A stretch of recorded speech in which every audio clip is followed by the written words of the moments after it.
আজ ঈদুল আজহা। সবাইকে ঈদের শুভেচ্ছা। ঈদ মোবারক।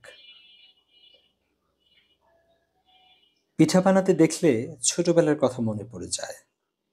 প্রতি ঈদের আগের দিন বিকেলে আম্মা পিঠা বানাতে বসতো। এটাকে আমাদের ময়মনসিংহ অঞ্চলের ভাষায় বলে তেলের পিঠা। তখন আব্বা আম্মা পিঠা খেতে কত পিড়াপিড়ি করতো, কিন্তু খেতে চাইতাম না। আর এখন বউকে রিকোয়েস্ট করি পিঠা বানাতে।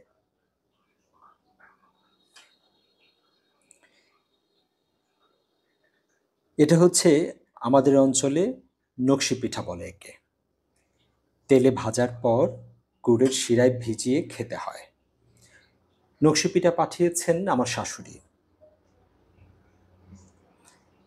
পিঠার এই গল্পে জড়িয়ে আছে পরিবারের সবার মায়া আর মমতা।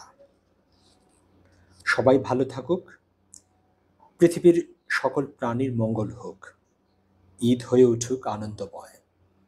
সবাইকে ঈদের শুভেচ্ছা। ঈদ মোবারক।